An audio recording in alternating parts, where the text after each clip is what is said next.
자, 반갑습니다, 여러분들. 오늘 우리가 볼 거는요, 고전시가 10과 11에 해당하는 내용 한번 살펴보고자 합니다. 역시나 좋아요, 구독 좀 눌러주시고요. 그 다음에 한번 이야기해 볼게요.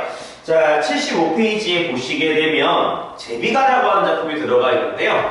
아마 여러분들도 조금은 생소하게끔 느껴질 수 있는 내용인 것 같습니다. 자, 이 같은 경우에는 이제 우리가 작가라고 해서 시조나 가사나 혹은 이제 고려가요에 있는 장면들 혹은 이제 소설 같은 거 있죠. 거기에서 이제 특정 장면 같은 것들을 가지고 와가지고서는 이야기들을 이제 얼기설기 만든 거예요. 그래서 어떻게 보면요, 약간 이래요. 쭉 보게 되면 내용들이 진짜 다 따로 논다라고 하는 그런 이질성 같은 것들이 될 건데, 결과적으로 이제 사람들한테 뭔가 이제 재미나 흥미 같은 걸 좀 주기 위한 그런 거라고 보시면 될 것 같습니다. 얘 같은 경우에 제일 대표적인 게 유산가라고 하는 작품이 있어요.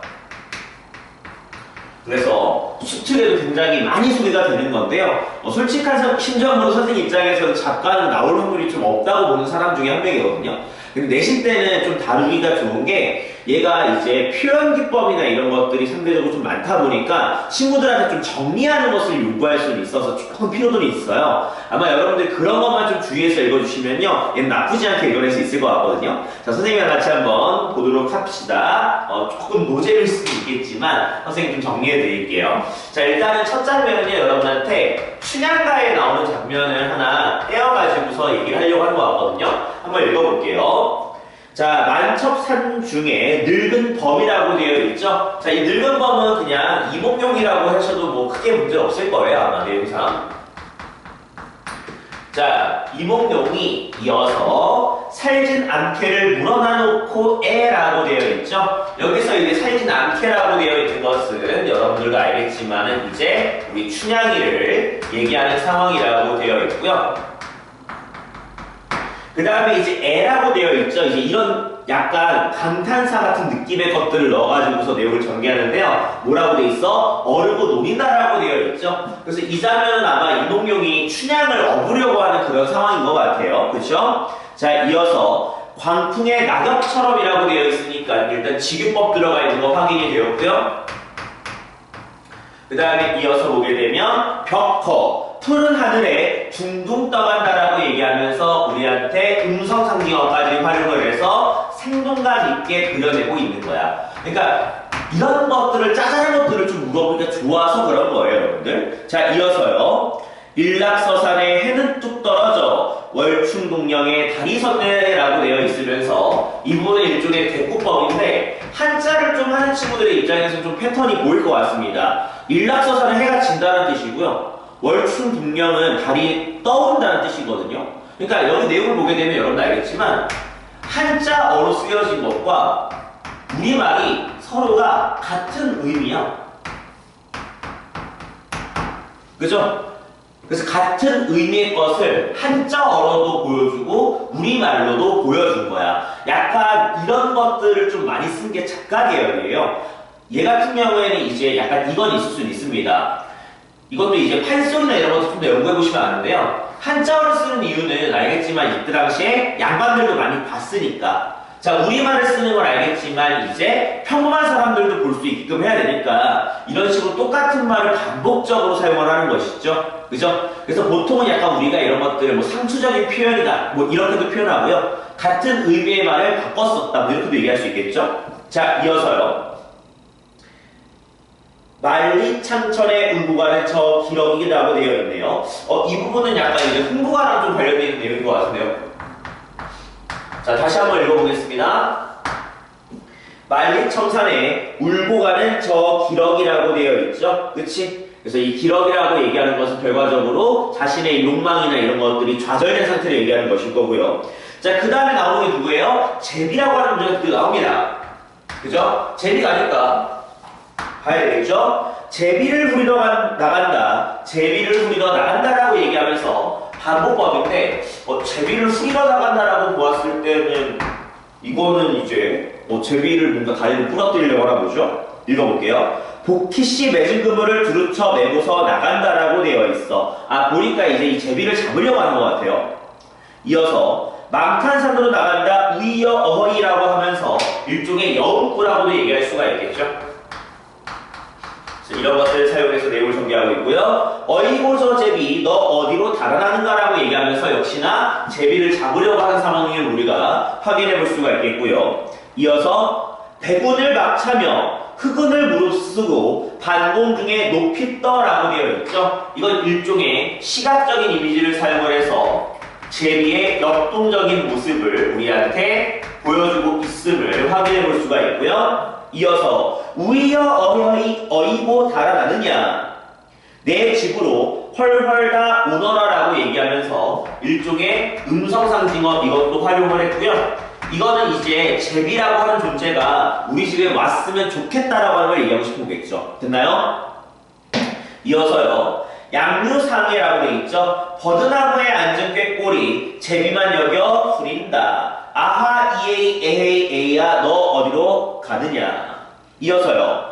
공산양월에 다른 맑은데 슬픈 소리 주견성이라고 되어 있죠. 요것도 마찬가지죠. 대꾸법을 통해서 한자어와 우리말을 반복적으로 보여주고 있는 부분이죠. 그치? 그리고 이어서 슬픈 소래 주견제 월통천신 야상경 늦은 밤에 그 어느 장군이 나를 찾아올 수 있겠는가라고 얘기하면서 일종의 어떤 고독감 쓸쓸함을 우리한테 보여주고 있는 거죠. 근데 여러분 보시면 알겠지만 내용이 막 예쁘게 이어지진 않죠. 이어서요. 울림비조 무새들은 농촌화답에 짝을 지어라고 되어 있어. 울림비조 그 다음에 농촌화답 답이 나와 있어요. 즉 새들은 다 짝을 지어서 쌍거쌍내 나간다라고 얘기를 하면서 결과적으로 나는 쓸쓸하게 지내지만 이 새라고 하는 존재는 서로가 같이 지내고 있구나. 됐나요? 이어서 말 잘하는 앵무새, 춤 잘 추는 핫두루미, 문체 좋은 공자, 공기 적다 공기 뚜루루루루이라고 하면서 새를 열거하고 있고요.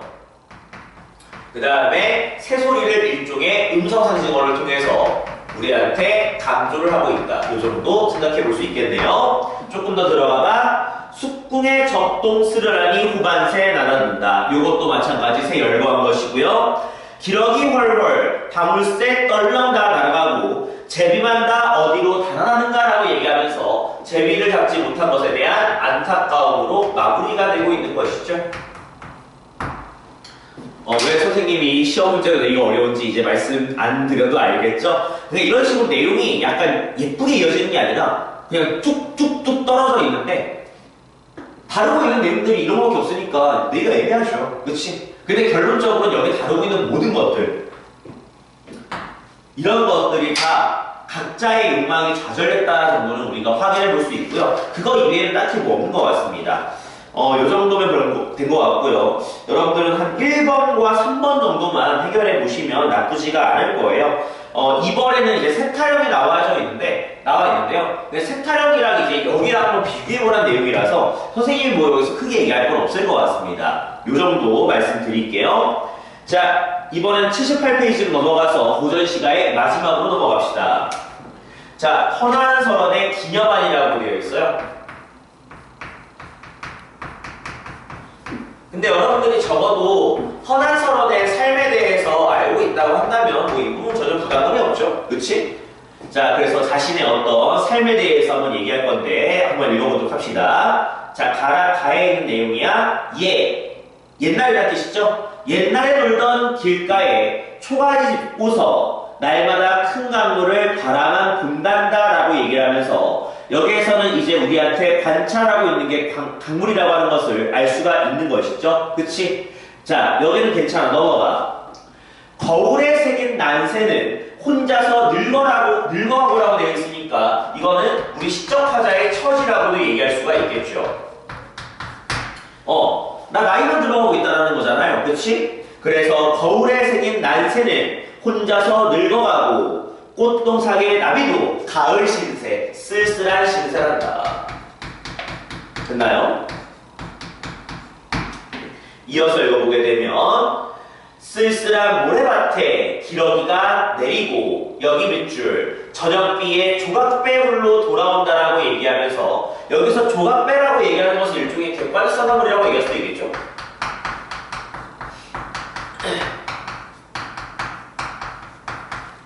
그래서 저녁비라고 하는 그러한 어떤 시간적인 배경들, 그렇죠? 이런 배경이 우리 시적화자의 심리와 조금 어울리고 있죠?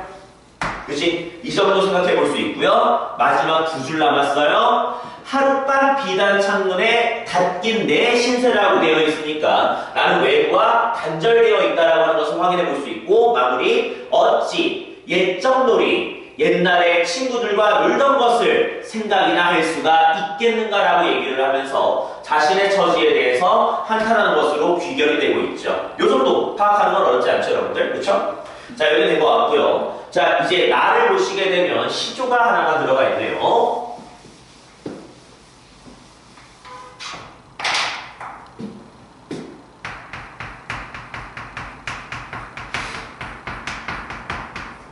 자, 여기 시조에서는 말하고자 하는 게 뭔지 한번 파악해 볼게요. 안못에 든 고기들아라고 얘기를 하면서 일종의 말을 건네는 방식을 쓰고 있는데요. 자, 고기들을 불렀어요. 그럼 어떤 얘기 할지 한번 뽑아봐야 되겠지? 어떤 거? 너, 왜, 든다. 고전시가야, 니은다라고 되어 있어. 너라고 하는 이인칭이야. 그렇지. 의문형으로 해석하셔야 돼요. 너 왜 들었느냐? 됐어요? 너 왜 들어왔느냐? 뭐 이 정도로 번역하면 되겠지. 너 왜 들어왔니? 그죠? 이어서 누가 너를 몰아다가 엿기에 너끼에 잡혀든다라고 되어 있는 거야. 아, 보니까 이 고기들이 뭐 그물이나 이런 거에 잡혀든 것 같은데 우리 시작하자가 고기들한테 물어본 거죠. 너 여기 왜 갇혔어?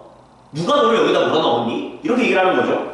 자, 그리고 이어서 북해 청소, 북해의 맑은 연못을 어디다 두고 이 모세와 들어와 있는가? 아, 그러니까 고기가 여기 연못에 살고 있는 상황인 건데 이 고기가 여기 살고 있으니까 너네 여기 어떻게 온 거야? 라고 물어본 거죠. 그치? 여기까지인 것 같아요. 마지막, 들고도 못 나가는 정이야. 아, 여기 밑줄. 너와 내가 다르겠는가? 라고 얘기하면서 결과적으로 이 고기의 신세와 우리 시적화자의 상황이 서로가 동병상련의 존재, 일종의 쓸쓸함과 안타까움을 얘기하고 싶은 것이죠.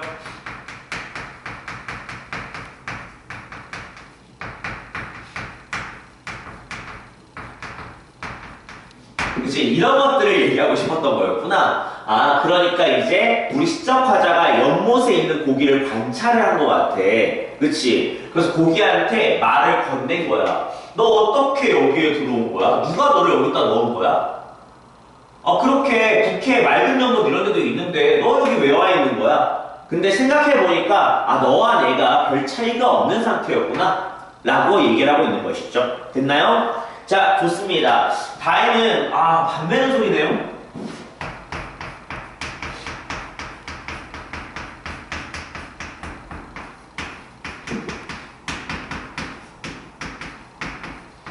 자, 그럼 여기서 말하는 것도 한번 찍어볼게요. 자, 불같이도 더운 날이라고 되어 있으니까 일단 우리가 계절적 배경은 여름으로 일단 삼아서 들어가면 좋을 것 같고요.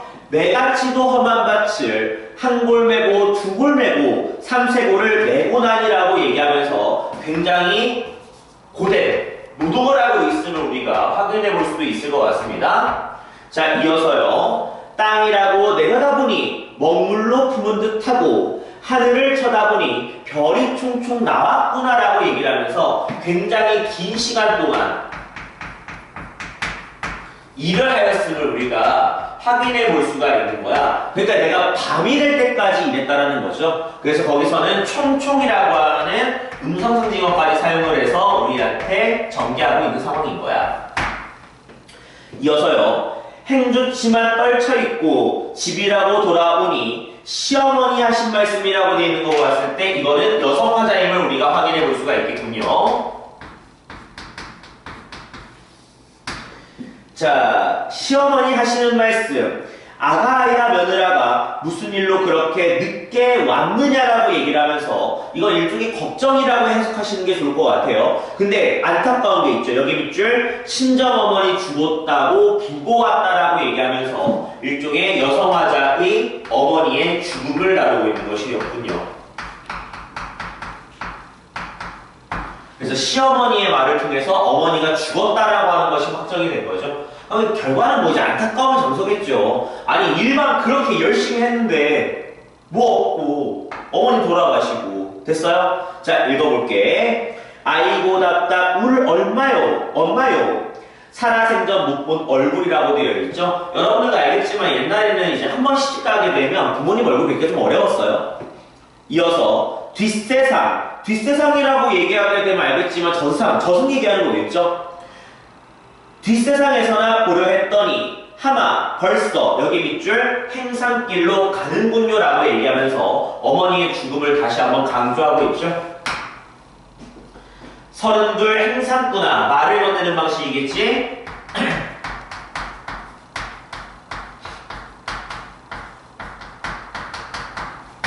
잠시 조금 멈춰 있소. 우리 엄마 주범이나마 한 번이나 봅시다라고 얘기하면서 어머니가 이제 죽었으니까 얼굴 한번 보게끔 해달라고 하고 있는 것이죠. 이어서 아이고 울 어머니라고 얘기를 하면서 일종의 감탄사를 쓰고 있으니까 영탄법도 처리하는 거 가능하겠고요.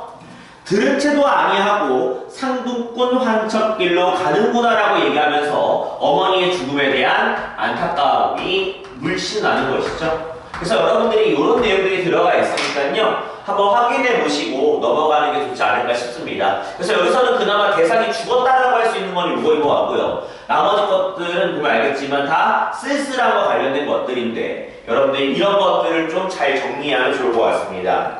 그래서 여기에서 풀어볼 만한 문제는 선생님이 느꼈을 때는 여러분들이 1번 정도랑 4번 정도 풀어보시면 될 것 같습니다. 나머지 것들은 그냥 가볍게 풀 수 있는 거라 여러분들이 충분히 할 수 있을 것 같아요. 자, 요 정도 공부 한번 해봤습니다. 자, 이렇게 되면 여러분들 이제 고전 시간은 끝났고요. 이제는 본격적으로 현대시도 한번 밟아보겠습니다. 근데 현대시는 선생님이 지금 이제 열심히 뭐 이것저것 다 풀어보고 생각하고 있는데 아마 현대시 같은 경우에 여러분들이 그래도 좀 봤던 작품들이 많을 거예요.